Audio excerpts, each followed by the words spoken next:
नेपाली कांग्रेसको केन्द्रीय कार्य सम्पादन समितिको बैठकमा जेएनजी आन्दोलन जाँचबुझ आयोगमा पूर्व गृहमन्त्री रमेश लेखकले बयान दिने वा नदिने भन्ने विषयमा पनि छलफल भएको छ।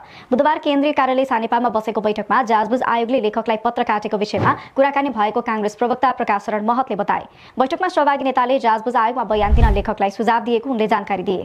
बैठकपछि सञ्चारकर्मीसँग कुराकानी गर्दै महतले भने आजको बैठकमा निवर्तमान गृहमन्त्रीलाई बयान दिन जानुपर्ने विषयमा कुरा उठ्यो। सुझाव दिने साथीहरूले बयान दिन जानु राम्रो हो भन्नुभयो।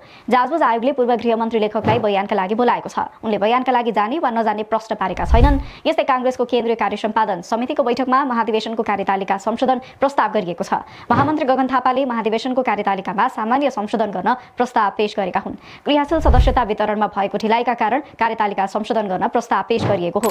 महामन्त्री थापाले वडा अधिवेशन र क्षेत्रीय अधिवेशनको मिति संशोधन गर्न प्रस्ताव गरेका हुन्। थापाले राखेको प्रस्तावमा वडाको अधिवेशन पुस 21 मा र क्षेत्रको अधिवेशन पुस 23 मा गर्न समय तोकिएको छ। त्यस्तै महामन्त्री थापाले क्रियाशील सदस्यताको प्रगतिबारे जानकारी गराएको कांग्रेसका प्रवक्ता डाक्टर प्रकाश शरण महतले बताए। कार्य सम्पादन समितिको बैठकपछि सञ्चारकर्मीसँग कुराकानी गर्दै प्रवक्ता महतले कार्यवाहक सभापति पूर्णबहादुर खड्काले समानुपातिक सूची निर्वाचनका लागि पेश गर्ने र राष्ट्रिय सभाका सूची तयार गर्ने विषय बैठकमा राखेको बताए। यस्तै अनुशासन समितिका संयोजक आनन्द ढुङ्गानाले समितिले गरेका काम कारबाहीका विषयमा जानकारी गराएका थिए। कांग्रेस कार्य सम्पादन समितिको बैठकमा प्रतिनिधि सभा विघटनको विषय र निर्वाचनबारे पनि छलफल भएको डाक्टर महतले बताए।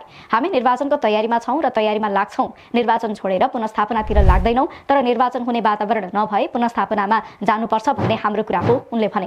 बुधबार कांग्रेसको केन्द्रीय कार्य सम्पादन समितिको बैठक सकिएको छ। अर्को बैठक बिहीबार दिउँसो 1 बजे बस्ने भएको छ। यसबीच गगन थापाले सभापति शेरबहादुर देउवाले नाम मात्रैको कार्यभाग दिएको टिप्पणी गरेका छन्। बैठकपछि सञ्चारकर्मीसँग कुराकानी गर्दै थापाले नाम मात्रैको कार्यभाग दिएको जिकिर गरेका हुन्। पार्टी सभापतिले कार्यभाग दिनु भएको छ, तर यो नाम मात्रको कार्यभाग छ, थापाले भने। सभापति देउवाले पूर्णबहादुर खड्कालाई कार्यभाग सभापति दिए पनि सबै काम आफूले नै गरिरहेको थापाको भनाइ थियो। सभापति देउवाले घरबाटै कांग्रेस चलाइरहेको संकेत गर्दै महामन्त्री थापाले भने आज बैठकमा आउनु भएको छैन, बाँकी रहेको बैठक, बाँकी रहेको शक्ति सबै त्यहीबाट अभ्यास भइरहेको छ।